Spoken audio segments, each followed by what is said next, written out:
Hi, I'm Megan. Welcome to today's live reading from The Crown of Stones Magic Scars by C.L. Schneider, presented by Itsy Bitsy Book Bits. Join me for Chapter 1. Prologue. The swirling rectangular band of colored lights grew smaller. Collapsing in upon themselves, they disappeared into blackness with a pop. Then the blackness disappeared. The magical doorway closed, and Prince Malik Rourke was left standing out across a bleak, icy plateau at a line of rocky, snow-capped peaks in the near distance. At the base, a swath of tall, willowy pines bent and swayed as a biting wind swept down out of the mountains. Tearing through the forest, it blew unfettered across the flat, harsh terrain. It ruffled the sleeves of his sleek white tunic, finding its way into bare skin and making him shudder. At his right, a young, dark-haired boy bowed low. "Welcome to Langor, my lord prince. How was your trip?" "My trip? My trip was exactly 6 seconds long, and I forgot my coat again." "I'm sorry to hear that, my lord. Perhaps you'll remember it next time." "Perhaps I'll remember it if traveling from the beach to the mountains in the blink of an eye ever becomes a little less disconcerting." As if sensing a degree of instability to the prince's mood, the boy moved on. "If you'll follow me." Turning from the view, Malik climbed up the wide front steps of his brother's keep. They tapered at exactly halfway, narrowing steadily to no more than a footbridge. Crossing it, his long, cavalier strides became more measured as he stared over, first at the dark moat that ringed one side, then the sheer drop that bordered the other. As he reached the threshold of the towering entranceway, he paused. The boy stopped and looked back. "Is something wrong, my lord?" The prince shook his head, but he didn't move. Here, in this spot, more than any other in the entire labyrinth of Darkhorn, he could hear them. They were the condemned, forced to work the mines deep in his brother's dungeon, the poor souls whose lives consisted of endless pain, the echo of their cries carried up through a gap in the rock clear as day. The haunting sound never failed to stop Malik in his tracks. "There's a Rellan man in the mines," he said to the boy, "a prisoner by the name of Kane. Do you know of him?" "I'm afraid not, my lord. I rarely go past the guard post, and when I do," his gaze lowered, "I try not to look at anyone." Malik nodded. He motioned for the boy to start walking, and they moved inside. They traveled deep into the castle, through shadowy stone alcoves and endless arched hallways, past grand vaulted chambers whose ceilings were so tall no light could touch them. Winding up a set of black stone stairs, they continued down one tapestry-lined hall after another. Perched high above the archways, somber granite statues marked each junction. Their warped, beastly visages loomed in forewarning over all who walked beneath. Halting at a set of floor-to-ceiling double doors, the boy looked regretfully back at the prince. I'm sorry, my lord. It's their eyes." "Excuse me?" "That's why I don't look at the prisoners. There's madness in their eyes. It scares me." With a grunt, his spindly arms pushed the doors open. "The king is expecting you." Malik muttered his thanks. Leaving the austere hallway behind, he slipped inside to utter contrast. Bright and spacious, a good half of the room consisted of a curved, open-air balcony complete with white marble benches and a white stone bathing pool. Steam rose from the water. Vines of winter berries hung from an iron trellis at the head of the pool, giving the pale decor a splash of red. The roofed portion of the chamber was more functional, with shelves of reference books and a large writing desk crowded with maps and papers. A raging hearth, whose flames consumed an entire wall, kept the wintry air at bay. The silent guards posted discreetly in each corner kept all else in check. Malik stopped in front of the flames. Soaking up their warmth, he declined to step out onto the balcony where King Draken stood, looking over the edge, seemingly unbothered by the snow falling on his head. "Your Majesty?" he said. Draken turned, tall and arresting in flowing black trousers and an unbelted gray tunic. The king came eagerly forward to greet his half-brother. He offered a smile, but the gesture made his majestic features far more ravenous than welcoming. Malik, you look well. How are the repairs coming along in Cabri? Slow. She's starting to resemble a city again, but we have a ways to go, and many villages across the realm are still in shambles. Forget them. I've already given the order to have them burned. A slight widening of Malik's eyes betrayed his shock. May I ask why? The repairs are a waste of wood. It takes considerably less resources to simply resettle the villagers elsewhere. Besides, we need that farmland. You know how hard it is growing crops in these mountains. I understand, but that land is all some of them have left. The land isn't theirs, Draken replied, oblivious to the veiled distress in Malik's voice. It never was. The Relans were invaders. They've trespassed on Langorian soil for generations, but no more. I did what my father and my grandfather and all the Langorian kings before me failed to do. I righted the wrong done to our kind. I reclaimed our land. What to do with it is my decision. Where to put the violators is yours. Relocate them as quickly as possible, brother, by whatever means necessary. Eyes down, Malik nodded. I could use more men to rebuild Cabri. That would be difficult, Draken winced. The Shrine are in high demand. I wasn't talking about the slaves. Then I definitely can't help you. Every available man has been recruited to stock my new fleet. My campaign to take the northern lands must be underway in the minute my ships are ready. Then let me use the Relans. We, Malik said, fixing his mistake, claimed their realm with great force. If we're going to allow them to continue to live under your rule, then the least we can do is let them help rebuild. The least we can do? Draken echoed, frowning. I'm afraid, brother, that the Relan blood running in your veins has you taking your position as regent a tad too seriously. Just because the peasants grovel and whine doesn't mean you need to answer every single petition they make. They want to work. Malik stepped closer. With all due respect, I don't understand why that's a problem. Of course you don't. Draken clasped his brother's arms firmly.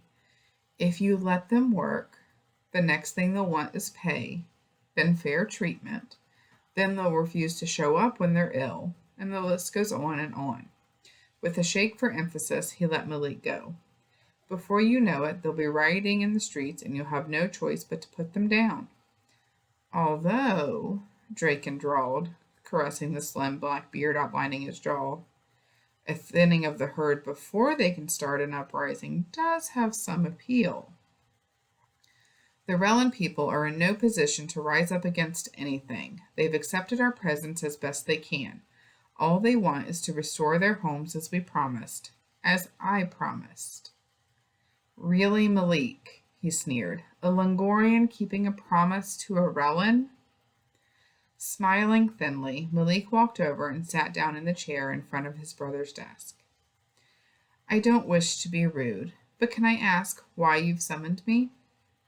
Must there be a reason? Is it so inconceivable that I simply wish to spend time with my baby brother? It has been a while since you were last home. Almost imperceptibly, Malik tensed. You called me to You called me to Darkhorn not 3 weeks past to look over the plans for your fleet. So I did. And if the Kilish weren't so fucking lazy, I might have ships instead of plans. You have some pull at that yard, Malik. Inspire your stepfather and the worthless sloths he employs to get moving. You commissioned my stepfather on the quality of his work. The number of vessels you've ordered takes time to build. Then he needs to double his efforts. I want his men working day and night. Crafting a ship requires considerably more care than a wagon. If the labor is performed hastily or without precision, it won't be a wheel you lose, it will be a crew. Abruptly, Draken's manner changed. Get it done, Malik, or I will. As you wish. Draken picked up excuse me. Draken picked up a pile of papers off his desk. He dropped them in Malik's lap. What's this? Malik asked. A proposal of marriage. It seems you've turned all the women's hearts aflutter. Malik's eyes lifted. His face was still. A proposal from which realm? Several, actually. But there is a recently widowed duchess from Dorate that sounds rather fun. Her dowry borders on obscene. I hear her morals do as well. She sounds charming. Yes, Draken laughed. Look them over. Pick one. Pick several if you like.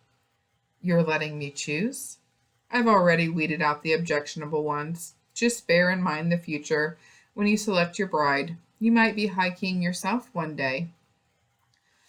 Have you decided to announce it then? I've heard the people are growing concerned that you have no official heir. Are they now? Draken's lips curved into a sly smile. It fell swiftly. Find a wife, Malik. Then we'll discuss your aspirations and my expectations. The doors opened again, swinging slowly apart. The enormous slabs had a way of making all who entered seem no taller than a child, an effect even more exaggerated by the size of the woman passing between them. Dark of skin and hair, the petite body of Langor's queen seemed lost even in the folds of gauzy fabric trailing off the back of her gown. Rustling like soft pink waves, the train flowed behind Neela as she strode gracefully across the room. Standing, Malik set the papers on the desk. He bowed as she drew close. Queen, Neela, you look lovely as always. Her exotic round face lightened with a smile. Malik, a letter clutched in her hand. Neela tucked it to the side and embraced him. No titles, cousin, she said, holding him tight for a moment. Not from you. It's good to see you, Malik said, pulling back. I'm sorry I missed you last time. They said you were unwell. I trust you're feeling better? She's fine. Draken moved up beside them. He shoved a drink in Malik's hand and turned harsh eyes on his wife. I left orders not to be disturbed. Neela offered him a deep curtsy. Forgive me, my lord. A letter has arrived. The messenger said it was urgent. Draken snatched the envelope from her hand. Since when does a queen stoop to delivering messages? Isn't that what we have slaves for? Shaking his head, Draken snapped the seal on the envelope and removed the sheet of paper inside. As his dark, vulturine eyes roamed the page, his mouth fell open. A leisurely, gratified smile slipped out. It evolved into outright laughter as Draken crossed the table and poured himself a drink. He could barely contain his amusement long enough to swallow.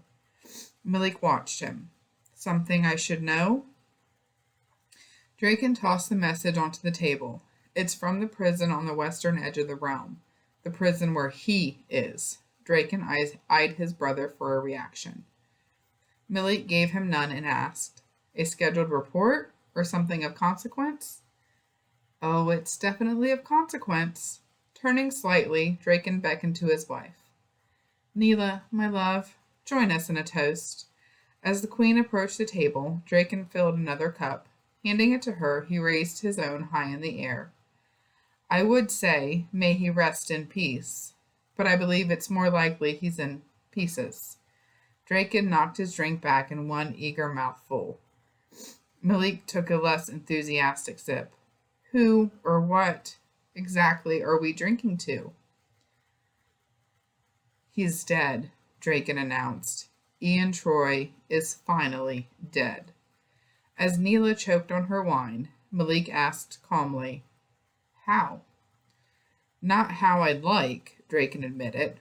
Once I finished expanding my realm, I thought I'd have him publicly beheaded in celebration, or perhaps drawn and quartered. Imagining it a moment, he shrugged. Either way, it was going to be a grand affair, with dancing and juggling. I do so enjoy a good juggle, Draken grinned, nudging Malik. But that man always finds a goddamn way to mess up my plans.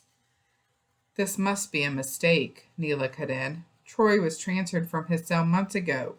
You said he'd been assigned to a workforce, not slated for execution. Defiance raised in her voice. How did this happen? At the table, Malik picked up the letter. The mine collapsed, he said, reading it. A few bodies were pulled from the rubble, but... He looked up at Neela. Malik steeled his gaze and held hers, as if trying to give her strength. There were no survivors. Drawing herself up, Neela turned on Draken.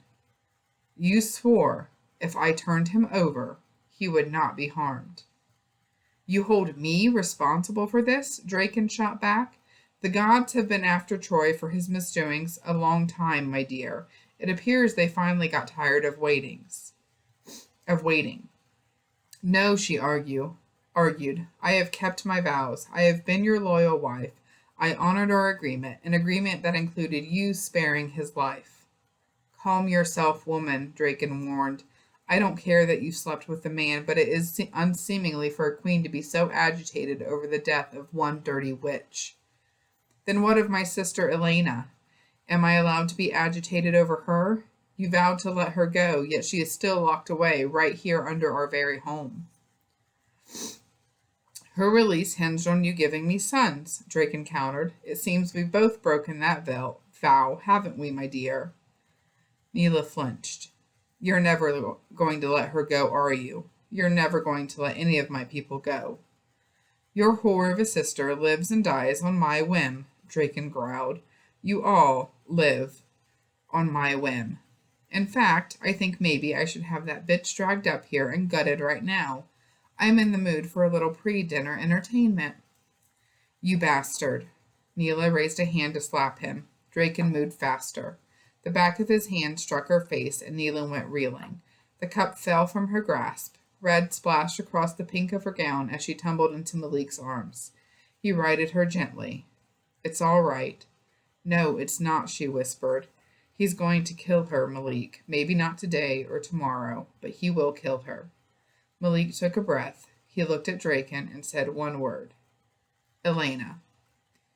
Yes, Draken gestured at him impatiently. You said I could choose a wife. I choose Elena or Cana. Draken let out a snort. You want to marry a prisoner? She has royal blood. Her father was a Rellan king. Her mother, Elagnar, was an Arlorian princess. Royalty in her own right before marriage made her Rella's queen. Thank you, Draken replied. I am well aware of the lineage. Think of it, Malik said persuasively. What better way to pacify the Relans than to release Elena and put her in a position of prominence? It could also go a long way towards winning the Arulians over to your side. I have the Arulians on my side. Not all of them. Many are still loyal to Lorgar's memory and therefore to Rella. But a compassionate act such as this could sway their opinion. Malik let Neela go and approached Draken. I see few downsides to this match, Your Grace. Other than the fact that she's penniless, Malik squared his jaw. I'm not. Marriage will take care of that, Draken considered Malik's proposal a moment more. You may marry Elena, but I'll need something in your return. I'll get you your ships. You will get me my ships, or I will have your stepfather's head. What I want, Draken said decisively, is your son. My what? Malik blinked. Since my wife has failed to provide me with my own, her sisters will do. When he is of age, Elena's firstborn will be fostered here by me. The boy will learn to be a proper Langorian, something you should have been taught a long time ago, brother. Pale, Malik bowed low. Yes, my king. Keep in mind, the Duchess might be yours as well if her dowry is as fat as she claims. Then you can pay for rebuilding Rella. That is, if your half-Rellan loins are enough to satisfy 2 wives. Draken flung his cup in the hearth and walked out. Malik turned to Neela. It was all I could think of. Thank you, she breathed, but I fear he won't keep his word.